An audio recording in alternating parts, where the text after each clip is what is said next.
Hello and welcome to this pit stop for NEOM, Create the City of Tomorrow, designed by Paolo Sottosanti and published by Lookout Games. NEOM is a tile drafting city building game. At the beginning of the game, each player is going to draft a different city board. It's going to have a different city centre producing a different raw resource. In this case, we've got some ore coming our way. Then players are going to draft 4 cornerstone tiles, which they'll be able to play out during the course of the game. At the end of each generation, there are 3 generations within the game. They can have a maximum number of cornerstone tiles in play as the number of that generation. Next thing we're going to do is everyone's going to get given 8 tiles. And from those 8 tiles, they're going to select one of them to play. Now, there are 3 things you can do when you play. You can just take a tile and discard it, and that will give you instantly 5 money to help you pay for other tiles. You can take a tile, discard it, and play one of your cornerstone tiles, which we'll come back to, or you can just start playing tiles down on your board, and there are various different types. There are raw resource tiles, which look like that. They have no requirement, and they'll give you access to raw resources. In this case, we've got some LPG, or maybe we can build ourselves a coal mine. Now, other tiles that you may wish to build may require some of those. So in this case, this gold extractor requires the ore, which we have already. No problem there. And now we're able to produce ore. Possibly this gas turbine plant requires this LPG we have, and that's now going to provide us with power and some points at the end of the game. Now, if you don't have access to certain resources, that's not the end of the world. We come here. This concrete plant requires concrete, and we don't produce that at the moment. However, if any other player around the table produces it, we can buy it off them. The standard price is 2 money, and that increases if they're further than 1 person away from you. And you can reduce it by connecting to the edge of your board, and it will reduce the price when you're buying in that particular direction. Even though we don't make that stone, we still make this concrete plant now, and that's available to us because we paid 2 money. Now, it's not just about producing resources. There are other types of cards in the game. There are residential ones, for example, and they're going to cost you money to build, but they're going to score you points at the end of the game, and you have to have some residential within your city, otherwise it's going to cost you points. There are also commercial ones. Now, this particular commercial tile requires the gold that we're producing from earlier. It's an antique store.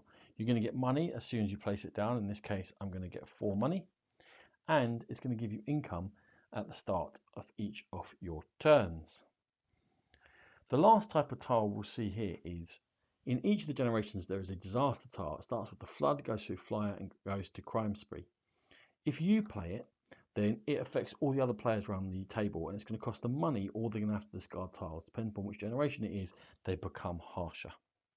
Now, at the end of each generation, we're going to do an income, we're going to take some money, then we're going to move on. And you'll see that these resources and the scoring up to some degree. For example, here, the steel foundry uses our ore and our coal that we're making, and now we can start making steel, which will help us out. We could play that fire tile and affect everyone else around the table. Or we can look to more interesting things. For example, this plastics factory requires our LPG, and we can buy some oil. This treasury here is going to score us points at the end of the game. However, it requires steel or some money. There are also more civic buildings like that, like a postal service. That doesn't score us any points, but it always means that we've got one of these raw resources of our choice every single turn.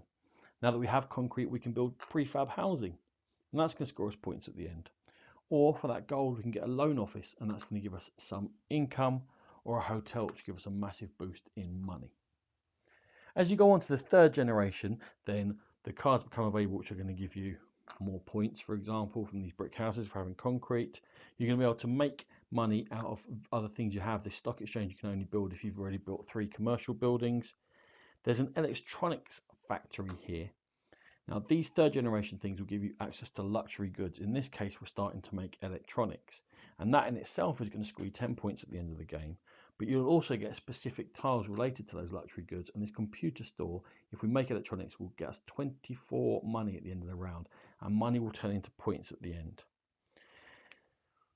We talked about these cornerstone tiles. Now, I could have thrown any of these tiles away in order to build one of my cornerstone tiles, and they come in all different ways, and they're going to incentivize you and give you some strategy during the course of the game. Like this university will reward you for residential industrial tiles, or this civic centre will reward you for building these civic tiles. An insurance office will protect you from the disasters in the game. The city council wants you to have various neighbourhoods around the place. The air quality department wants you to put all your industry around the outside.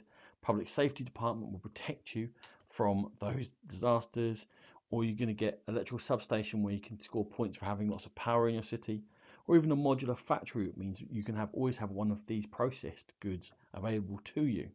However you decide to do your cornerstones and build your cities, at the end of the 3 rounds there's going to be some scoring. These civic buildings will score either specifically what's on them, or they're going to score you for what you have. So this treasury scores you for the amount of money you have before you do your final income. You're going to score points for the size of your neighbourhoods. The bigger the single neighbourhood, the more points you're going to score. Each of the resources you produce score points, 1 for basic, 2 for processed, and 10 for those luxury goods. Well, the money you've got will be divided by 2, and that will equal points. A lot of these tiles here are polluting, and they've got these smoke around the edge. If you've built any residential tiles which are next to either orthogonally or diagonally these polluting tiles, they'll cost you 2 points orthogonally or 1 point for being diagonally. So that wasn't a smart place to put that. You have to have some residential in your city, or you're going to lose points. You also have to have powered your city, otherwise you're going to lose points. And at the end of the game, you're going to add all of those together, and whoever has scored the most will be the winner of NEOM, Create the City of Tomorrow. This has been a Game Pit Stop. For more videos like this, check out the Game Pit YouTube channel. For more in-depth coverage of games, please find the Game Pit podcast. Thank you.